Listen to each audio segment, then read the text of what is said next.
கர்த்தருடைய தாசனாகிய மோசே மரித்த பின்பு கர்த்தர் மோசேயின் ஊழியக்காரரான நூனின் குமாரன் யோசுவாவை நோக்கி, என் தாசனாகிய மோசே மரித்து போனான். இப்பொழுது நீயும் இந்த ஜனங்கள் எல்லாரும் எழுந்து இந்த யோர்தானை கடந்து இஸ்ரவேல் புத்திரருக்கு நான் கொடுக்கும் தேசத்துக்கு போங்கள். நான் மோசேக்கு சொன்னபடி உங்கள் காலடி மிதிக்கும் எவ்விடத்தையும் உங்களுக்கு கொடுத்தேன்.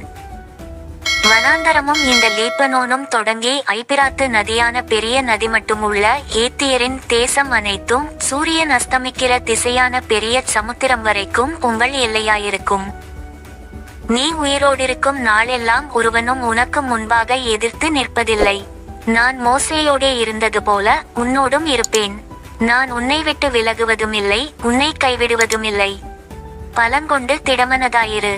இந்த ஜனத்தின் பிதாக்களுக்கு நான் கொடுப்பேன் என்று ஆணையிட்ட தேசத்தை நீ இவர்களுக்கு பங்கிடுவாய்.